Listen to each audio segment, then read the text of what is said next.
Hello there, you're welcome. So we are talking about Rory McIlroy's win at the Irish Open at the K Club yesterday in typically roller coaster fashion, close to 30 feet for eagle on 18.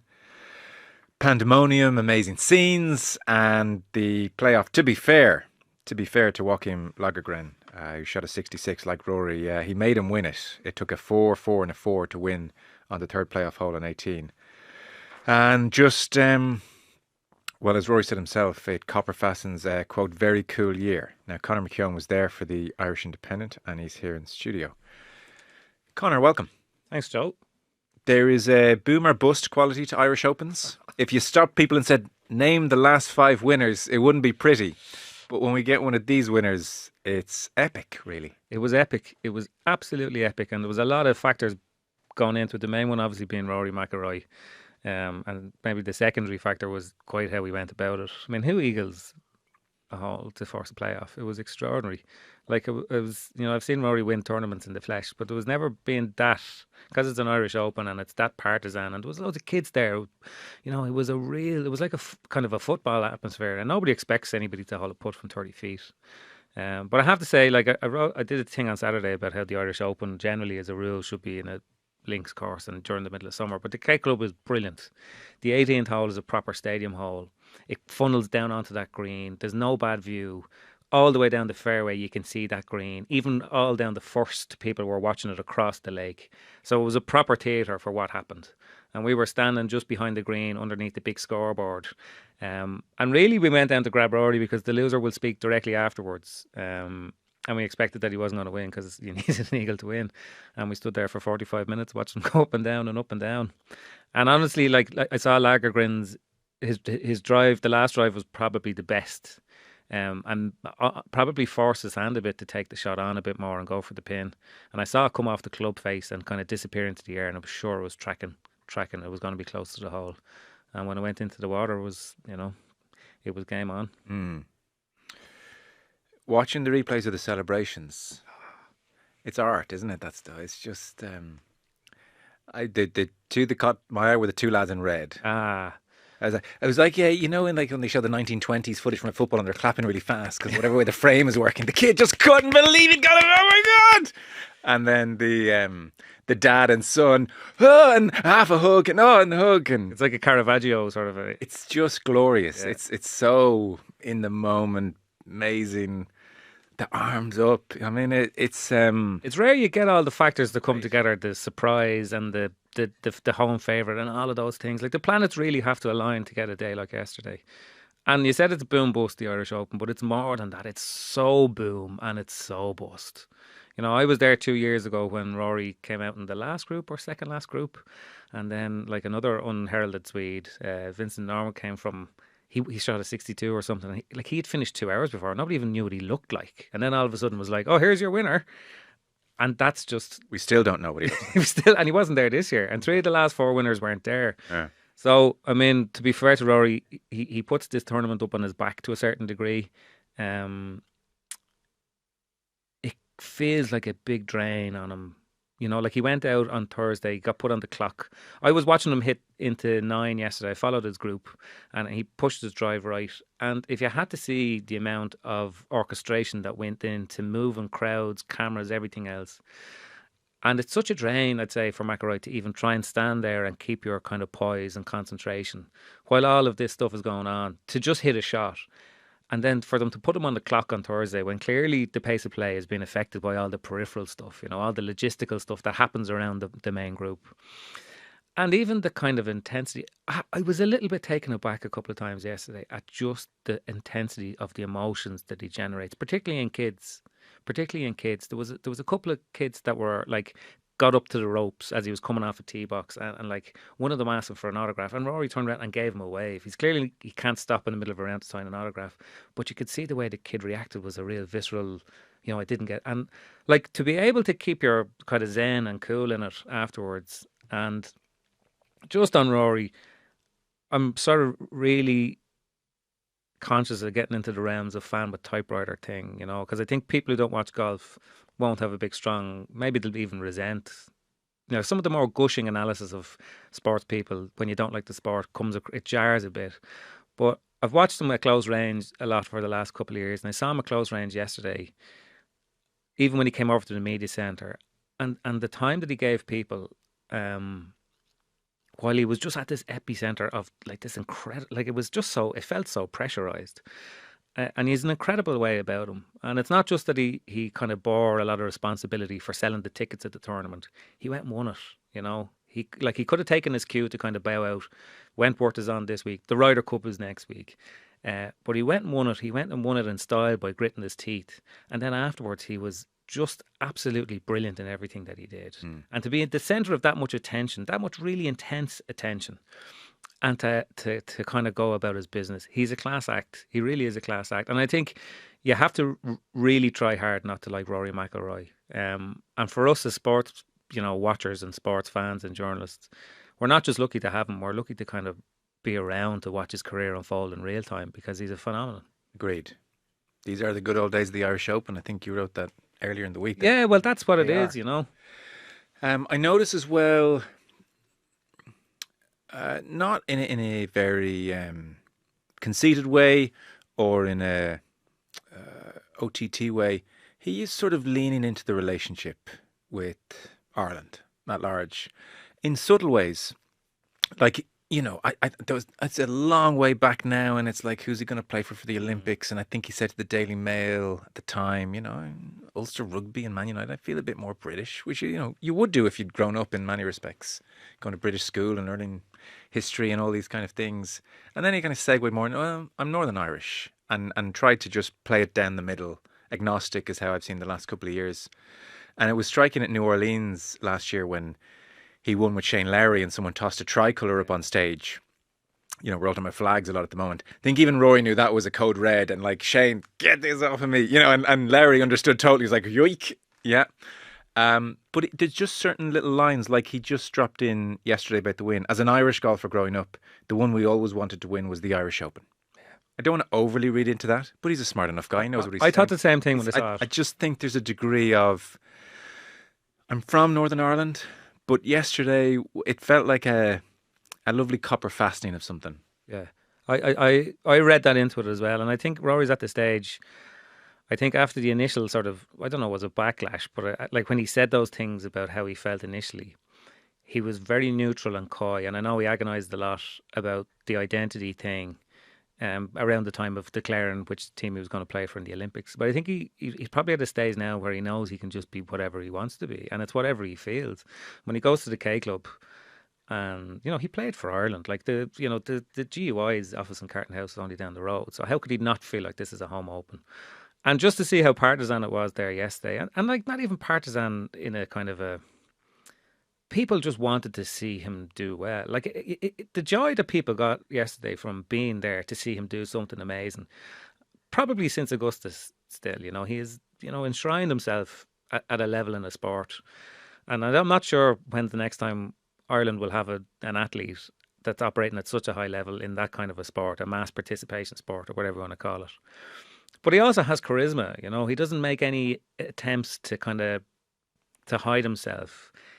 There's something very human about Rory McIlroy, which is so relatable. Like even his little kind of strop earlier on this year, or whatever it was, the difficulty was having motivating himself and doing interviews and anything else. There was something human about that too. And you can tell that people just relate to it. It was a remarkable thing to watch yesterday because, like I can't even think of something to compare it to. It was like the atmosphere was frenzied around that time. Yeah.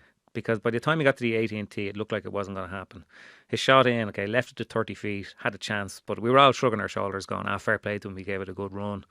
But to hammer in the putt and to be like the kind of almost ultimate statesman around the tournament. Like he came over to the press area afterwards, as the winner always does. And at that stage, there weren't too many of us left there. People had gone home to different countries or whatever. And he sat talking and he was in the best of form. He signed some flags with people. And then, as tends to happen, some people made their way in who were from either the sponsors or the DP World Tour. And he gave so much of his time to all these people. He had a word for everybody. And even the team that he has around him that he's had from the very, very start, they're all very, very approachable and all very human. I know this is very ancillary stuff, but it all adds up to a very relatable person.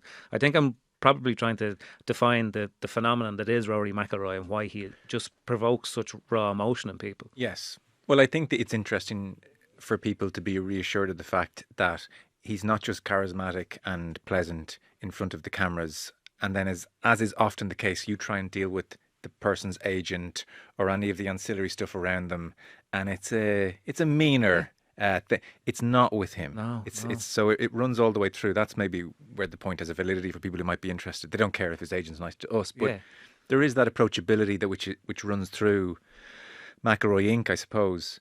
In terms of his play, like, he had one bogey in his final 3 rounds, which was the first on Sunday. He's having his best ever season for putting.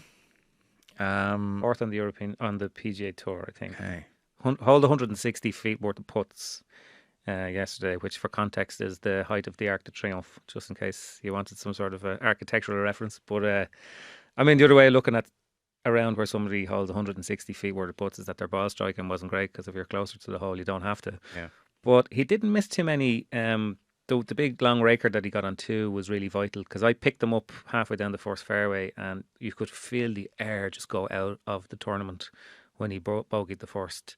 And then he held that raker on 2 and he had that one that looped around the cup on 13. It was the most almost comically slow motion horseshoe that I've ever seen. I don't think I've seen a horseshoe go in before. That was incredible. Like how it fell in from the front. I'm not sure if like physically how, in terms of physics, how the ball sort of succumbed to the, but it was a greatest hits. I said, like, if you put it all together, it was kind of like Rory McIlroy, the complete works. You know, in 18 holes, it was a bit of everything in there.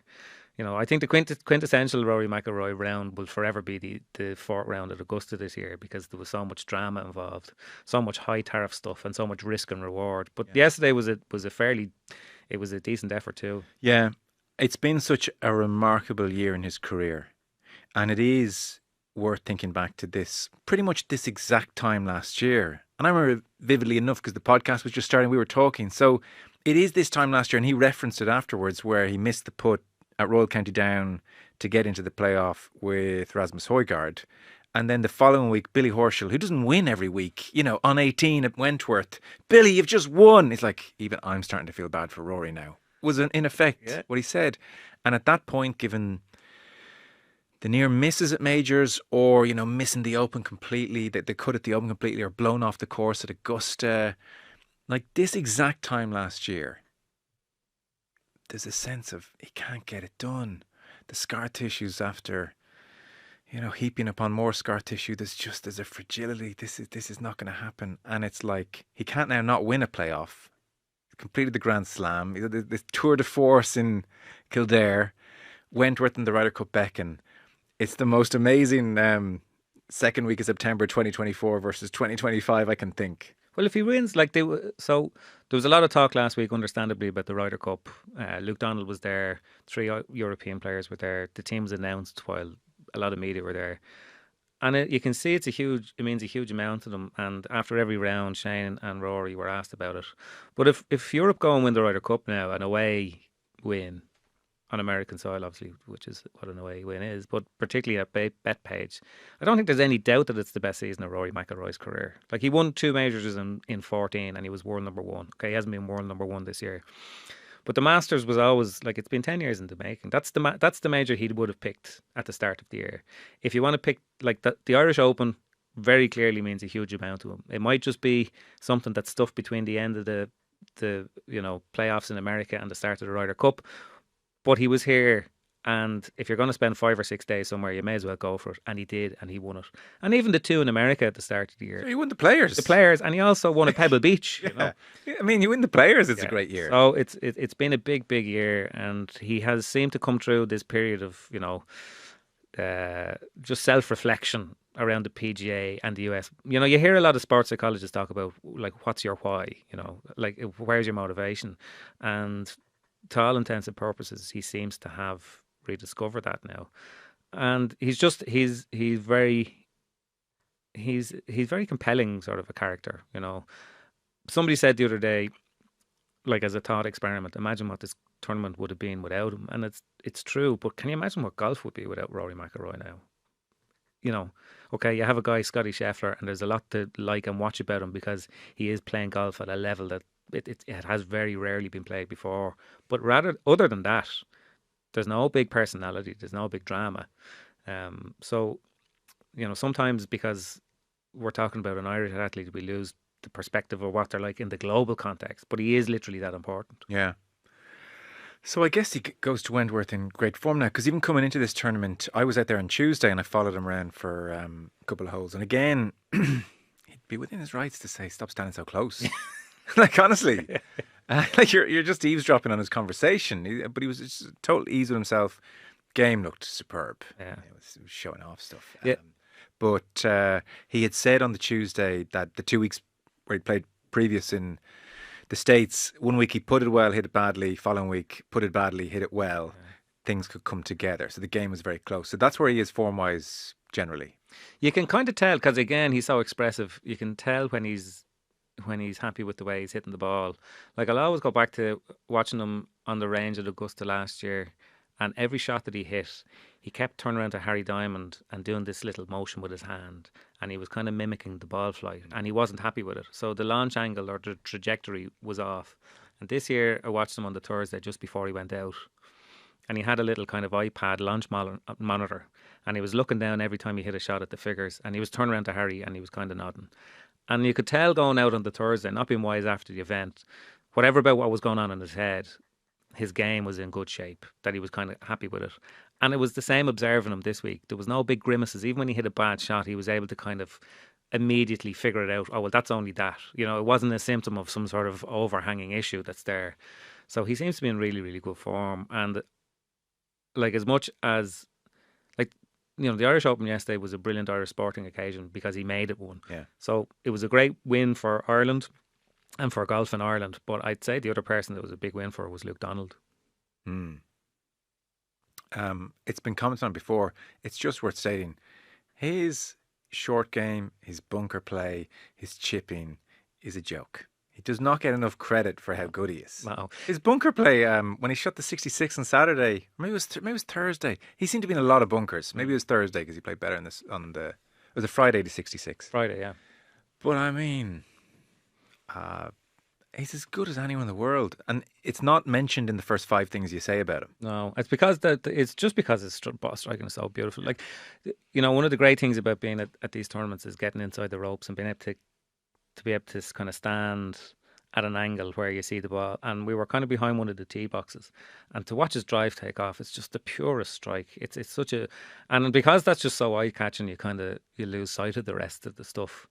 But around the green, he is lethal. Like, he's an absolute killer, and his putting this year has been really, really good. You got the feeling yesterday he might miss the odd putt, but if he hits enough good putts, enough of them will fall. And I know that's kind of a bit of a cliche, but I think he's in that headspace now too, which is crucial. Yeah, really putting just about how you're feeling about it. He was interesting talking about it last night. He was talking about Brad Faxon. They've been working together for 6.5 years, and Faxon doesn't sort of do much media stuff to talk about, but it seems to be quite a holistic thing. He said that some of the sessions that they have, Faxon will come to the Bears Club, the club where Rory's a member, and he says they won't even hit a putt. They'll sit around and have a coffee and talk about putting and talk about mindset and that sort of thing. And it's really interesting because putting is such a weird sort of a discipline, because it's a simple. I mean, it's a simple enough action. I'll go back. I go back to anybody who doesn't believe me to the video on YouTube that should come with a health warning. Ernie Els, the 2016 Masters, when he 6-putted from 3 foot. So it's a highly psychological, cerebral thing. And there's people out there who work with, you see them doing the aim point, and you can break it down, the technique and the mechanics. But it seems that Faxon has a much and it obviously suits Rory's sensibilities anyway, because I think Rory tried the whole rigid setup. And I remember Rory talking about his first work with Faxon, where he was standing over a few putts and he couldn't hold them. And Faxon gave him a 5-wood and he said, hit them into the hole. And Rory just guided them into the hole. He said, now do that with your putter. And I know that's a huge simplification of a very complex discipline, but that does seem to be what Faxon brings out in Rory. And in a way, it's the perfect combination. Yeah. He artistic expression versus science. Yeah. Yeah. So, just... a remarkable year continues, and again, it's the scenes. It's not. I said earlier at the top of the pod, it's not really the CV. It's a nice trinket to have, and you're a multiple Irish Open winner and everything else. But it's just the moment. It's 18. It's the eagle. It's the bonanza, and because Rory and an Irish crowd don't get many of those moments, I think that's why it felt like, oh, when he said, "I'm going to remember this a long time," he really means it. Yeah, because like if you think of an Irish Open crowd, you have a lot of kind of club golfers and people who kind of walk around with sort of umbrellas under their arms and like pretending they're hitting the shots themselves, like mansplaining about 220 to the pin with a bit of draw or whatever. They wear their rangefinder watches, Yeah, their golf shoes. They're in it, which is lovely. Which is lovely. But what it had yesterday was not what you think. Like all the kids were right at the front, and they were going nuts. Well, I couldn't just when I coached them at one stage, I was like, "Geez, the lads, Yeah. They were at the Aviva last night, and now they're hopping." Yeah. It had that feel, but he's got that, as you said, that appeal and that kind of, in golfing terms, I appreciate that kind of rock star quality that they gravitate towards. When they got to the 12th yesterday, I don't know was it like that all week, but they had, and I blame Live Golf, but they had a DJ at the green pumping out the hits. And I mean, it's the most confected, contrived nonsense of all time. When did golf get so sexy? And it's such a like, this is going to be fun now. We're going to play the hits. And it was rubbish. And like and the crowd tried their best, but then they realized that they were just being dorks. And then you look at what happened on 18 and it's just pure euphoria. And you're like, well, that's what sport does as opposed to what people are telling you to do. They need at that 12 for the music thing in future, like at the airport where there's a very happy face and then an angry red face, and just let the people speak. Did you like the music on 12? Because nobody would have went, it transformed my experience. Yes. Well, we got up to the tee box and Rory was still playing out 11 and they were playing Sweet Caroline, and then it switched to Zombie when they got onto the tee, and I was just like, come on, we can do better than this. He's a rugby fan. I think it just might have been. You found the chink in the armoury of McIlroy that you don't like. He's a rugby fan. Let that sink in a minute. Yeah, that's okay. Is it? Well, it's okay for him. Shane Lowry joked afterwards, I'm starting to get a bit jealous now. Yeah. He's starting to achieve a lot of stuff. Lowry hit the ball reasonably well in so much as I saw him, but the putter, as can happen to any golfer, and can happen to Lowry, was a little bit cold. Happened to Harrington as well. He had an awful day with his putter. But Lowry feels reasonably optimistic about his game? Think so. You dare not sort of question him too much about the mechanics of his game, because you always get the impression with him he's not that he's struggling with, but he's kind of hoping that it's all going to come together a little bit. I think just this week, this is the other thing, like, because it's so close to the Ryder Cup, I think Shane Lowry would have felt even more pressure. I know he feels pressure of the Irish Open week because he's a lot of sponsors and people that he has to kind of, all that sort of stuff. But I think... Sorry to interrupt. If you said to me, Irish Open, Wentworth, Ryder Cup, what do you think of? I kind of think of him. Yeah. These are his things. These are his things, and I think his form and how he was playing on his mind a little bit. Now, a lot of the people had I don't know this much about sort of putting, but Rory spoke last night about the Poa Anna grass that was in it, and what happens is this time of year they can get pretty bumpy at the end at different speeds. Yeah. Now he seemed to handle it fairly well, but obviously if it's going to be different grass next week at Wentworth and at Bethpage, you're not going to lose a huge amount of sleep over it. So, no, I think I got the impression from Shane that he just was disappointed he didn't put in a better kind of show this week. But I don't think it's the end of the world. Like if he'd been in contention and hadn't won, I think he might have to pick himself up off the ground a small bit this week. But I think there was enough good stuff there, and if he has a good showing at Wentworth this week, I think he'd be pretty happy with the way things are going. It's very striking how much the two of them are like putting this Ryder Cup up on such a pedestal now. I mean, Lowry to the extent of, well, look, no matter what else happens this year, if I'm part of a winning Ryder Cup team, it's a great year. Rory, even on the 18th, is referencing Ryder Cup. It's front of mind. In the minutes after winning, it's almost like it's grown in stature. It's like, this is our time. We're the mainstays of the team now. Not too many more opportunities to win away from home. It has that feel of like, this is a now or never kind of away from home tournament for us. Yeah, because 2012 is the last time anybody won away from home. For the tournament itself, it could do with an away winner, because otherwise the home advantage thing just looks to be too big. But like Shane's been talking about this since Port Rush, like this has been absolutely circled in his mind. And I think the constitution of the European team helps that. It's the same team as the last time. It's the same group of people. It's the same captain. It's their team that won in Rome that's going over to win in Betpage. And I think a preordained loyalty to yeah, there's already a yeah. dynamic there that exists. You'd imagine that there's plenty of WhatsApp groups that have remained active ever since then. So it has always felt that Team Europe have been Team Europe for the last couple of years. And as it has happened, they've named an almost identical team. So yeah, I think this one has loomed large for a long time. I know that there's no team goes to a Ryder Cup without being prepared for it, but given the amount that they talked about it and just referenced themselves, because sometimes it can be quite tedious for journalists who want to line about the Ryder Cup. Because it happened in America. Scotty Scheffler was telling people, lads, stop asking me about the Ryder Cup. I'm here at a Tour Championship. But it's notable how much the European players have brought it up themselves. Yeah. So it's obviously very foremost in their thought process. And like Wentworth is on this week, and it's the biggest tournament really in the European Tour, and it'll have a serious field. It does have a serious field. But you can be absolutely certain that every second sentence people will be talking about Betpage. We'll talk in advance. You're going to it. You can forget what a shellacking they gave the Americans in Rome. A lot of the Americans took too long a break, I thought, in advance, and they were very sluggish and rusty almost, particularly on day one, and grew into a little bit, but it was like a proper hosing. Luke Donald held up as, he's improved on everything that the McGinley template was. So now it's that going into away from home, and Americans presumably a little bit more tuned in and focused, and we can't take another beating. Who do you make favourites? Is it just as simple as home form America? Yeah, well, home form and the best golfers. Now, I think there is a case for the first time in a long time that Europe actually have the better golfers. I think there is. And they definitely have the better team dynamic. But I don't know. Being honest about it, I haven't a clue. Yeah. How do you know? My impression that I get from the Americans over the last 4 or 5 Ryder Cups is when they go to Europe, there's almost a case of we can't be arsed here. They don't prepare well. Who can remember Tiger Woods in Paris looking like he was about to fall asleep doing the press conference? Yeah. They don't give it the best preparation. And then they get over there and it goes goes the wrong way at the start, and they don't have the kind of collective thing to pull it together. But there's a kind of there's a pride thing that they're not going to lose it at home. They are already going into it. So it's a completely different American team. Yeah.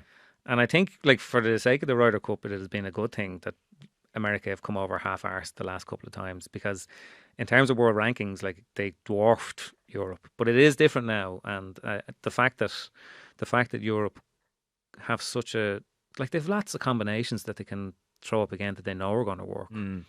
And it was gas. I was trying to make a case for Shane Lowry being one of the kind of more experienced players in the piece I did after he was selected, but he's exactly as experienced as the rest of the field, as in relation to Ryder Cup as they were 2 years ago, because they're all the same. That has to count for something as well.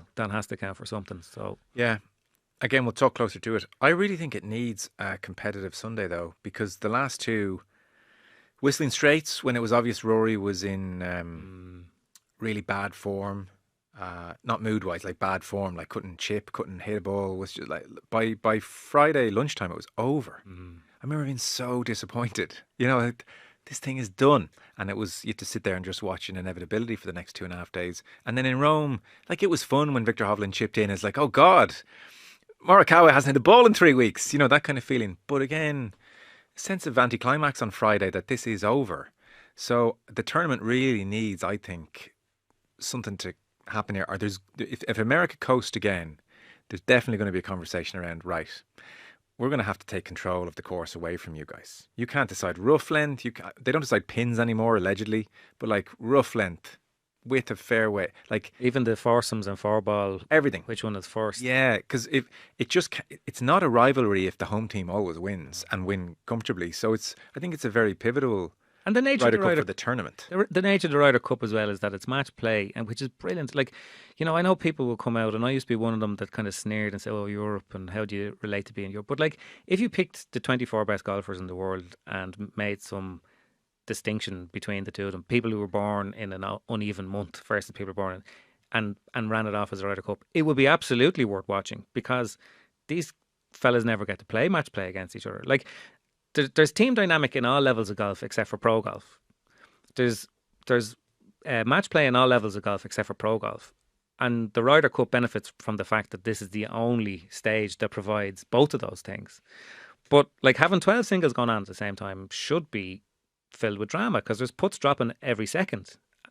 But when you're in a situation where one team is out the gap before you wake up on Sunday morning, that's sort of anathema to excitement. It is. And don't get me wrong, like we'll get fights in a car park. Yeah. Like, you know. The usual. I still will always watch it. Patrick Cantley and his cap and... Yeah, but you just want, you want it, as you said, you want that Sunday draw to be like, oh my God, anything could happen. Like when Scotty Scheffler was getting hosed I know it was in the foursomes, but like when himself and Sam Burns are losing 9 and 8 to Victor Hovland and Ludwig Aberg, there's something going on here. There's forces at play here. There's not coming down straight to golfing ability. I have two very quick things. You made such a great point that I always make in your piece. I couldn't agree with more, but you just crystallized it. When you compare it, for instance, with other individual sports, the tennis is front of mind. You kind of had a feeling at the start Carlos Alcaraz would play Jannik Sinner in the final. And so, you look at the big 3 or 4 of the last 20 years, even in tennis and Roger Federer, I only won 53% of my points. Yeah. It's very, very predictable. Golf is just not predictable. It's why anyone who dominates golf is a freak, because you're talking about 0.5% strung out across day after day after day, and eventually it adds up to dominance. But you wrote, it shows how difficult a game golf is, that the difference between an all-time great McIlroy and a fella who hasn't won since 2018 was imperceptible. They needed 75 holes to be separated, and even then only just. That is one of the many reasons I think it's a great sport, because it's razor thin. Stand on the range. Anyone, stand on the range. Give me in descending order who the best 20 players are. They're all the same. Yeah, and like if you look at that field, nearly any of them have the capacity to shoot a 62 or a 63 at the K Club. So if you're a Rory McIlroy and you're the favourite because you're the best, you have to do that. Like not every pro golfer is going to produce their best stuff on every day. There's too many variables. It's a mad game. Mad. You're using 14 different implements in a bag. Do you know what I mean? Like it's not the same baseball bat every time, and one of them can just be a little bit off kilter, and then you get a bad lie, you get the bad draw, there's wind, there's rain. And like Lagergren, like he won, he's won once in the European Tour, a competition in Sicily that no longer exists. Yeah. Like this guy isn't mapped. But if you were to watch the two of them playing the playoff hole yesterday, you wouldn't have known that there was any difference. Like his shot in that went into the water, I think his hand was nearly forced because that was the best drive of any of them. And he was on that left-hand side where it's as easy to go at the pin as it is to hit the safe side of the green. You have to go over the same expanse of water. And his only error was going a little bit too, 6 inches to the right, and that is stitched. I know. And he shot on 16. Yeah, and Rory made this point afterwards because he's won the last 6 playoffs, which is not... Brian Keogh reminded me he lost his first 4. Yeah. And he's won the last 6, which is fair going. And what he said was... There are a lot like tiebreakers in tennis, tie breaks in tennis. If you can hold your serve, wait for the other person to make a mistake. And he wasn't being wise after the event. You could see that's literally what he was trying to do. Yeah. Because he never went all out with his drives. Like Lagergren outdrove him a couple of times, and he never sailed too close to the wind with his approaches either. So I felt on TV he was worried about running in actually to the water with his drive. He could have got there, but it was again it wasn't perfection. I don't know if you watched it back on TV, but on the second playoff hole, I think he fatted it. Yeah, he did. Yeah. He got a big splash. They went into his eye. A fair amount of turf. Yeah. It was Conor McKeown-esque, like. You know what I mean? So these are the kind of the swings and fortunes, or swings and arrows. Swings and arrows. Yeah. We saw Lagergren in the clubhouse afterwards being consoled and you did feel for him, like he was inconsolable. It's the biggest day of his life. Yeah, it was $1 million or whatever up for grabs for a fella who's been kind of knocking around a while without anybody knowing who he is. So shot a 66, played beautifully. That shot in 16 was worthy of winning the tournament. Incredible, yeah. Stopped it dead with a 3-wood from 280 or whatever it was. It was really incredible. Yeah. Very last one. There was an email. Joe, couldn't disagree with you more about the Amgen Irish Open being held at the K Club Annie Parkland course. I think it should only be held on beautiful links courses. To be fair, Aaron, I didn't say... I said, look, if it was up to me, I'd put it on links. But I'm not as zealot about it either. I get the kind of logistics and the practicalities and money and all these kind of things. But anyway, for the purposes of your email, I think this sentiment is really out there. It should only be held on beautiful links courses that we have in Ireland: Royal County Down, Baltray, Portmarnock, Ballybunion, Lahinch, Ballyliffin, even Doonbeg. There's rumours, by the way, of Doonbeg next year. It's more than rumours, I'd say. It's happening. Almost nailed on, yeah. Well, that's going to be fun. Mm. Yeah. Are you going to boycott? That is going to be a hot topic at the time. Watching the Irish Open this week, it really could be anywhere in the world. It's like generic water trap, generic awkward trees, bunkers in the correct locations. But you could be anywhere. Isn't the point of golf to be a challenge against the wind and weather, which is always more acute in links and in this country? Are we not better off showing the audience the beautiful coastal areas rather than some paint-by-numbers course that could be anywhere? That's Regards, Aaron. right. I sort of agree with the sentiment on some level. I think like links is the great representation of what's great about Irish golf courses. But there are logistical issues. A lot of those links aren't very accessible, and they're not sort of close to areas where there's, lots of accommodation and hotels. So there is an issue with just about being able to host a tournament.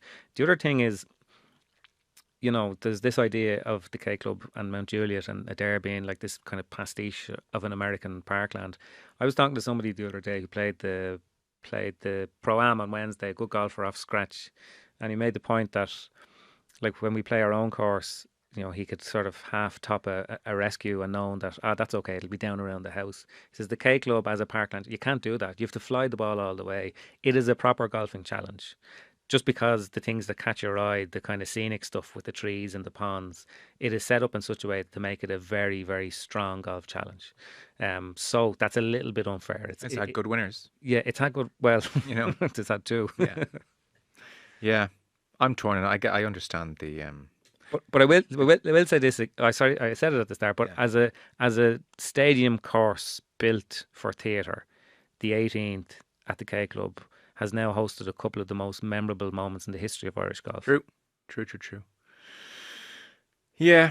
I also suspect, like, come to links in September, which is now just where we are in the calendar, even though you're not prepping for any kind of open on the horizon, and there's a good chance the weather will be iffy and you get blown off and your swing will be out of whack and you'll hate life for 4 days. It's not the most appealing nobody will come to fairly high-ranking golfers. When they shunted it out from the middle of summer, it kind of lost any viability of being on the links, because, like, the whole point, not the whole point, but like part of the draw of the Irish Open, even though it's not drawn the biggest fields, is that it's the week before Wentworth, which is the biggest European Tour event, or the flagship DP World Tour. And the idea is, if they're coming over a week early, you might get them. Now, whatever chance you have of getting them, you're not going to get it playing on a completely different kind of golf course. So it kind of has to be. It's kind of fallen into every second year territory, basically. Yeah, officially or unofficially. That's kind of where we are. It's coming back to the K Club in 2 years' time for the centenary of the Irish Open. So best of luck, Rory, topping the last couple. Yeah.